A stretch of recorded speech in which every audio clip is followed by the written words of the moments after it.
Bonjour à toutes et à tous, je suis ravie de vous retrouver pour Parole d'expert. Aujourd'hui, on va parler des transmissions intrafamiliales avec le Club Monceau et c'est Steve Métoudi, associé cabinet Berdugo Métoudi et cofondateur du Club Monceau qui est avec nous aujourd'hui. Bonjour Steve. Bonjour Fanny. Merci d'être avec nous aujourd'hui. Alors pour commencer déjà, on sait qu'il y a beaucoup d'entreprises qui sont concernées par ce sujet des transmissions intrafamiliales. La réussite de ces transmissions, c'est aussi, on peut le dire, l'avenir des TPE et des PME. Ah oui, c'est un vrai enjeu pour le tissu de PME et ETI françaises, parce que c'est principalement ces entreprises-là qui sont concernées. Aujourd'hui, il y a près de 137 000 entreprises qui sont dirigées par des personnes qui ont plus de 55 ans et qui se posent, à mon avis, toute la question de la transmission. Oui.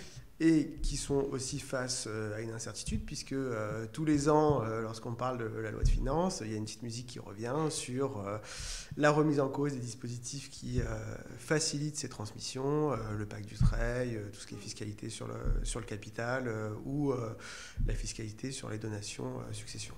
Et comment on anticipe alors cette transmission côté chef d'entreprise ? Anticiper, c'est choisir plutôt que subir.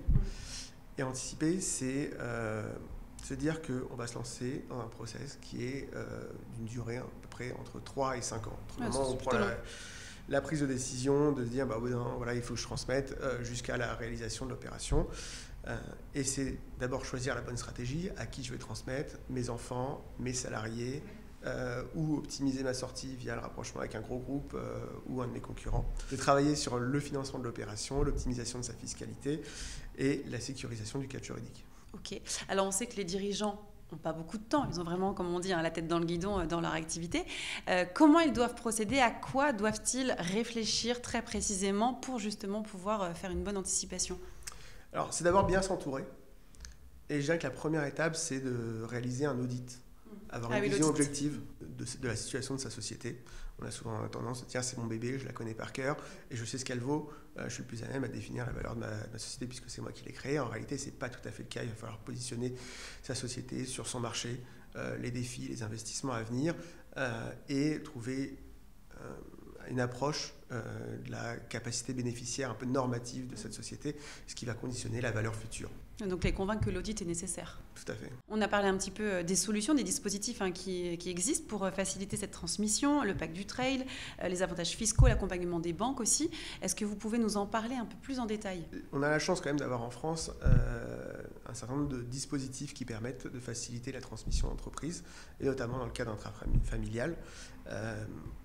Certains dispositifs de donation, donation simple, donation partage, le démembrement de titres, la création d'une holding familiale, le fameux pacte Dutreil qui va consister en un abattement de 75% de la valeur des titres qui vont être transmis, mais qui d'un autre côté suppose un engagement des enfants repreneurs, un engagement collectif de 2 ans, un engagement individuel de 4 ans, l'exercice de fonction de direction pendant 3 ans et un formalisme juridique qui est assez lourd. On parle aussi souvent du family buyout qui va être un mix de l'ensemble des dispositifs de transmission. On va aller créer une holding, bénéficier du pacte Dutreil, pouvoir endetter la holding pour indemniser les héritiers qui ne sont pas repreneurs. Voilà, c'est tous ces dispositifs qui vont permettre de bénéficier de leviers financiers, de leviers fiscaux, donc on a parlé du pacte Dutreil, du régime mère-fille, de l'intégration fiscale, et qui vont favoriser les transmissions. Très bien. Merci beaucoup pour toutes ces précisions sur les transmissions intrafamiliales. Steve Métoudi, merci. Merci beaucoup Fanny.